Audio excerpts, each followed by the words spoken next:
Bismillahirrahmanirrahim. Assalamualaikum warahmatullahi wabarakatuh. Pada pertemuan hari ini, kita akan membahas hakikat media pembelajaran.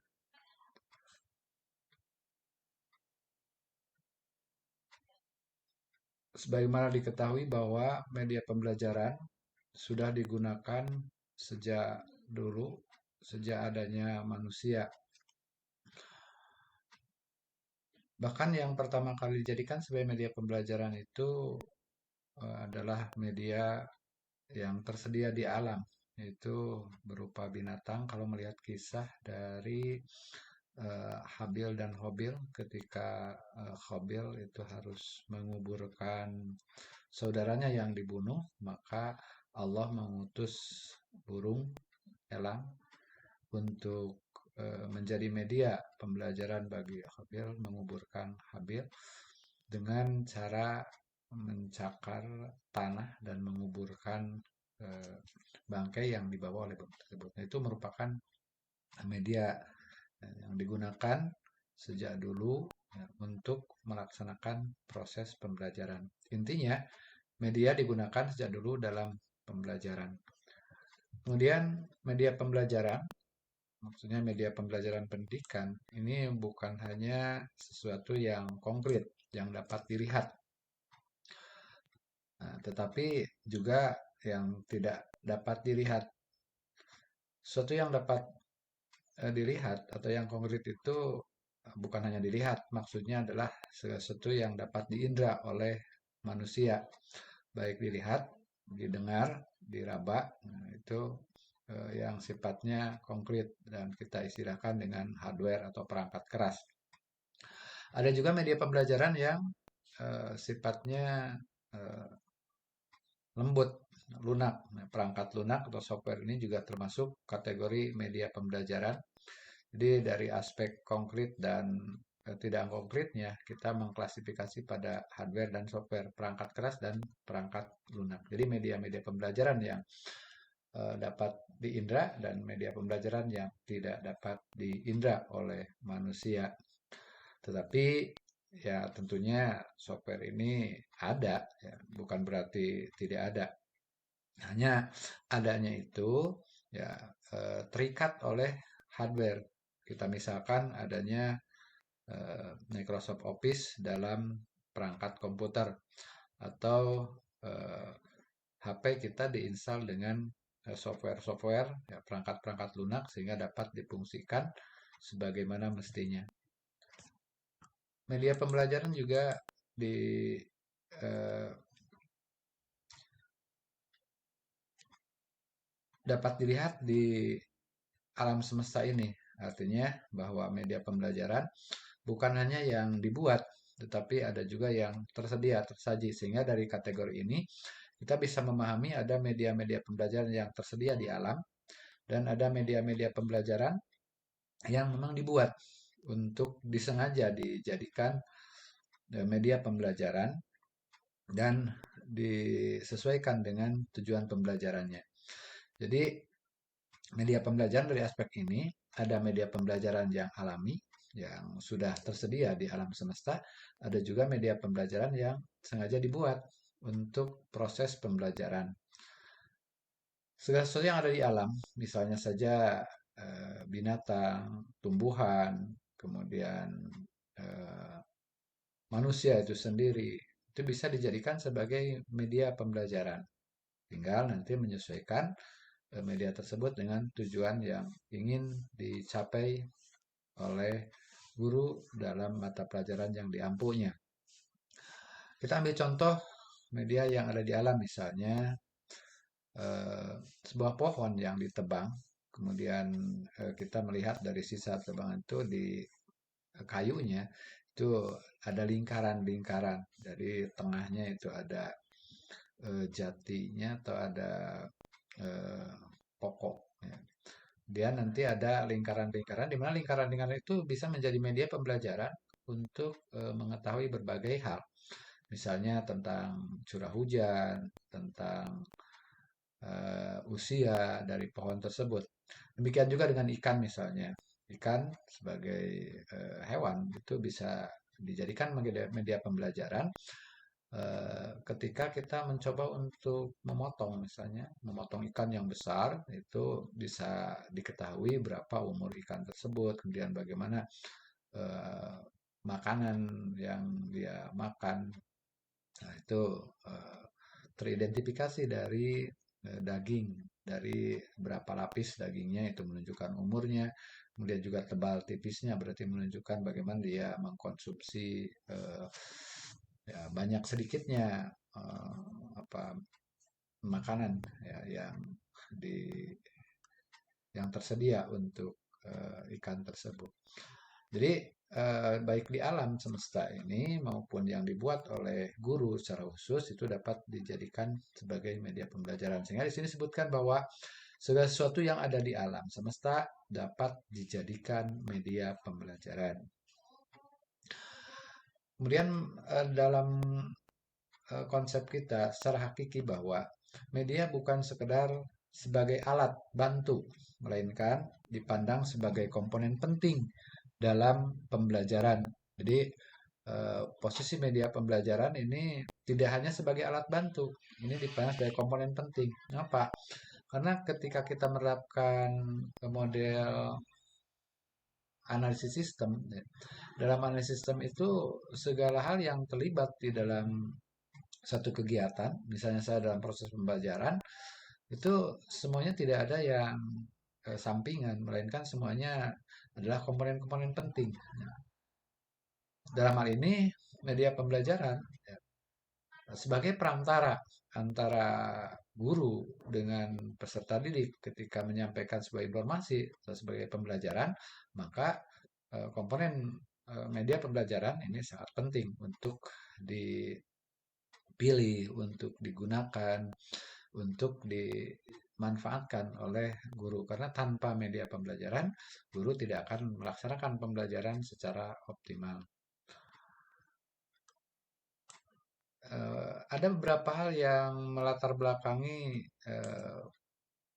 media pembelajaran, sehingga saat ini media pembelajaran berkembang terus. Nah, yang pertama, perkembangan media pembelajaran ini dipengaruhi oleh perkembangan ilmu pengetahuan dan teknologi. Kita maklum bahwa kemajuan teknologi informasi dan komunikasi telah menuntut tenaga pendidik untuk memanfaatkan berbagai media pembelajaran yang dapat membantu mempermudah proses hingga kualitas pembelajaran meningkat. Teknologi informasi dan komunikasi, khususnya komputer, kemudian handphone, kemudian adanya internet, ini jelas mendukung atau menunjukkan pada perkembangan kemajuan teknologi informasi yang mengarah kepada pemanfaatan media pembelajaran dalam proses pembelajaran. Kita tidak mungkin mengelak atau tidak mungkin menghindar dari pemanfaatan media pembelajaran berupa teknologi informasi dalam proses pembelajaran, apalagi di saat seperti sekarang, saat-saat work from home misalnya, belajar dari rumah, kemudian mengajar juga dari rumah, ini jelas media teknologi informasi sangat dibutuhkan untuk menyampaikan pembelajaran, sehingga teknologi informasi ini akan sangat khas menjadi bagian dari pengembangan media pembelajaran ke depan. Eh, dengan adanya media pembelajaran yang variatif, maka kondisi guru tidak lagi sebagai satu-satunya sumber belajar.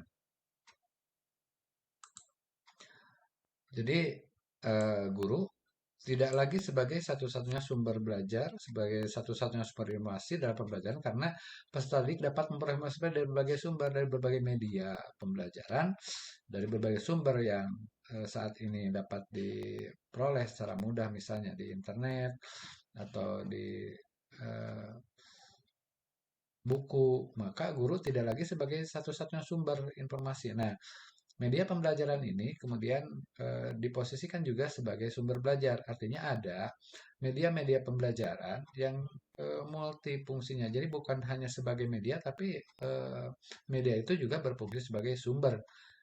Misal, buku itu pada posisi tertentu adalah sebagai media pembelajaran. Tapi pada posisi yang lain, maka buku juga berfungsi sebagai sumber belajar. Oleh sebab itu, karena guru bukan lagi satu-satunya sumber informasi dalam pembelajaran, maka media-media yang digunakan itu bisa sekaligus dijadikan juga sebagai sumber belajar. Kemudian media pembelajaran yang digunakan dalam kegiatan belajar ini dapat mempengaruhi terhadap efektivitas pembelajaran. Jadi secara nyata dari hasil penelitian para ahli menunjukkan bahwa penggunaan media pembelajaran dalam kegiatan proses belajar ini mempengaruhi terhadap efektivitas pembelajaran. Mananya bahwa pembelajaran yang tidak atau sedikit atau kurang menggunakan media pembelajaran, maka efektivitasnya menjadi kurang. Pada sisi lain, pemanfaatan media pembelajaran yang relevan dalam kelas ini juga dapat mengoptimalkan proses pembelajaran. Sehingga pemanfaatan media pembelajaran yang sesuai ini eh, menunjukkan adanya optimalisasi, artinya pembelajaran yang menunjukkan hasil yang lebih baik, lebih eh, bagus dibandingkan dengan penggunaan media pembelajaran yang ala kadarnya. Jadi di sini media pembelajaran nantinya harus dibuat, dirancang, direncanakan secara seksama, kemudian nanti dilihat kesesuaian dengan tujuan, kemudian dievaluasi, maka insya Allah ini akan mengarah kepada optimalisasi proses pembelajaran. Sebagaimana tadi dinyatakan bahwa media pembelajaran ini merupakan salah satu komponen dari sistem pembelajaran yang mempunyai peran penting dalam kegiatan belajar mengajar. Mengapa? Karena media pembelajaran ini bisa membantu mengkonkretkan konsep atau gagasan dan membantu motivasi peserta didik untuk belajar secara aktif. Membantu mengkonkretkan konsep, misalnya saja eh, dengan media pembelajaran video, ya, kita melalui video misalnya medianya yang terkategori kepada multimedia, maka mengkonkretkan konsep, ya, dicontohkan misalnya seorang guru akan mengajarkan tentang eh, kondisi eh, atau keadaan lautan yang ada di dalamnya, ya, biota laut misalnya, ya. Kan menyampaikan biota laut. Untuk menyampaikan biota laut nggak mungkin kita yang jauh dari pantai misalnya untuk langsung datang ke pantai kemudian menyelam, karena mungkin juga peserta didik tidak bisa menyelam semuanya, juga gurunya pun belum tentu bisa. Nah, padahal dengan menggunakan media pembelajaran, konsep biota laut itu bisa menjadi konkret dengan cara menyetel video yang isinya tentang biota laut. Nah, ini diasumsikan bahwa media membantu mengkonkretkan konsep. Nah, juga media membantu mengkonkretkan gagasan atau ide. Ya. Nah, gagasan-gagasan yang tadinya tidak nampak, maka dengan media bisa menjadi konkret, menjadi jelas. Misalnya saja melalui gambar, melalui suara, maka gagasan yang tadinya hanya ada di alam ide, hanya ada di pikiran orang, ketika dituangkan dalam bentuk tulisan, dituangkan dalam bentuk gambar, itu menjadi konkret sehingga membantu untuk dipahami. Kalau sudah dipahami tentunya dapat membantu motivasi peserta didik belajar secara aktif. Mengapa? Karena nanti peserta didik menggunakan berbagai kondisi yang ada dalam dirinya, menggunakan penglihatan, menggunakan pendengaran, menggunakan perasaan, kemudian juga menggunakan semua aspek yang ada di dalam dirinya itu, karena manusia dibekali untuk itu. Pertama, manusia dibekali untuk dapat mendengar, kemudian melihat dan merasa, ya, bahwa Allahu akhrajakum min butuni ummahatikum la ta'lamuna syai'a wa ja'alakumus sam'a wal absor wal afidah la'allakum tashkurun. Nah, ini mengindikasikan bahwa Allah sudah memberikan bekal kepada manusia itu berupa sam'a, pendengaran, ya, wal absor, kemudian penglihatan, wal afidah dan perasaan untuk digunakan sebagai eh, alat, ya, untuk membantu memahami hal-hal yang dipelajarinya. Di sini membantu mengkonkretkan konsep atau gagasan. Jadi tidak hanya ada di konsep, tidak hanya di gagasan, tetapi juga bisa membantu memotivasi peserta didik untuk belajar aktif. Aktif melihat, aktif mendengarkan, aktif merasakan, dan aktif melakukan nantinya. Nah, eh, menurut paham konstruktivisme, ini aliran filsafat, bahwa belajar merupakan hasil konstruksi sendiri pembelajar sebagai hasil interaksinya terhadap lingkungan belajar. Berdasarkan paham ini, maka sebetulnya dengan peserta didik melihat, mendengarkan, atau mengamati sesuatu, maka dia bisa mengkonstruksi untuk membuat kembali, merekayasa ulang apa-apa yang telah dia pelajari sebagai hasil interaksinya dengan lingkungan belajar. Jadi belajar itu ya mengkonstruksi, ya. Artinya membangun, menciptakan sesuatu dari sesuatu yang setelah dia lihat, setelah dia dengar, kemudian dia praktekkan. Nah, itu dalam pola konstruksi. Jadi pembelajar itu sendiri melakukan aktivitas, ya. Belajar dengan cara mengkonstruksi. Jadi membangun kembali apa yang sudah dilihat, didengar, dan dicoba untuk dipraktekkan. Berdasarkan paradigma kognitivisme juga ini bahwa belajar tersebut, maka prinsip mediated interaction, jadi media pembelajaran, menepati posisi strategis dalam rangka apa? Mewujudkan event belajar secara optimal. Karena tadi bahwa media pembelajaran dapat membantu untuk mengoptimalkan aktivitas belajar peserta didik. Dan melalui penggunaan media pembelajaran juga peserta didik dapat melaksanakan proyek-proyek besar. Media pembelajaran yang disiapkan secara matang oleh guru ini dapat dijadikan bagian dari kegiatan-kegiatan peserta didik untuk dilakukan dengan menggunakan media tertentu, yaitu mengembangkan potensi kecerdasan dan keterampilan. Jadi penggunaan media peserta didik untuk melaksanakan proyek besar misalnya saja melakukan penelitian. Nah, penelitian itu memang membutuhkan media, ya, dijadikan media pembelajaran. Nah, penelitian-penelitian sederhana misalnya dengan melakukan uji coba terhadap sesuatu, maka penggunaan media untuk peserta didik ini jelas ini dapat mengembangkan potensi kecerdasan dirinya, mengembangkan juga keterampilan yang harus dimiliki oleh peserta didik. Meskipun belum termasuk sebagai ilmu yang mandiri, media pembelajaran ini pada saat ini masih dikategorikan sebagai ilmu pendidikan yang belum mandiri karena merupakan bagian dari ilmu pendidikan praktis. Jadi nanti ilmu pendidikan itu dibagi dua, ada ilmu pendidikan yang sifatnya teoritis dan ada ilmu pendidikan yang sifatnya praktis. Media pembelajaran dikategorikan pada ilmu pendidikan yang sifatnya praktis. Artinya, media pembelajaran itu memang dimanfaatkan secara praktis di dalam proses pembelajaran dan guru pun bisa melakukan membuat media pembelajaran, memilih media pembelajaran yang ada sesuai dengan tujuan pendidikan. Belum menjadi ilmu mandiri karena memang media pembelajaran ini belum memenuhi atau tidak memenuhi kriteria ilmu, ya. Di mana kriteria ilmu itu diantaranya adalah logis, ya. Logis itu dapat diterima oleh akal pikiran, sistematis itu berurutan secara artinya memiliki sistematika secara berurutan. Eh, Kriteria-kriteria keilmuan ini memang belum dipenuhi oleh media pembelajaran sehingga media pembelajaran belum menjadi sesuatu yang mandiri, belum dikatakan sebagai ilmu, tetapi merupakan bagian dari ilmu pendidikan praktis.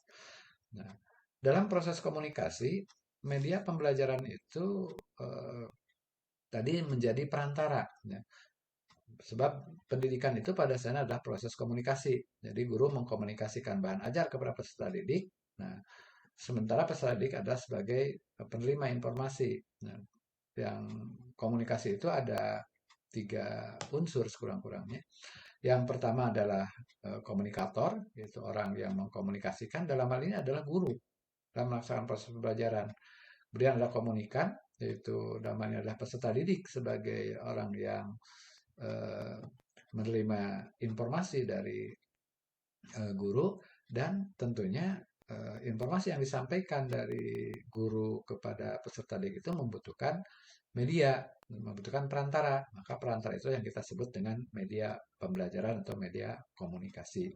Jadi media komunikasi itu merujuk kepada apa yang digunakan untuk melakukan komunikasi antara guru dengan peserta didik dalam proses pembelajaran. Ya, kita lihat dalam gambar seperti ini ya. Komunikator dalam hal ini guru menyampaikan sebuah informasi dan komunikannya adalah peserta didik.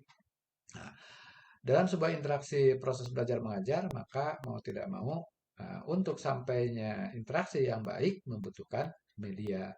Maka media jelas dalam proses pembelajaran ini pada hakikatnya tidak ada pembelajaran yang dapat dilaksanakan tanpa menggunakan media. Itu yang dapat disampaikan untuk pertemuan hari ini, dan kita lanjutkan nanti pada pertemuan yang akan datang. Mudah-mudahan apa yang kita bahas pada pertemuan hari ini dapat dicerna, dapat dipahami dengan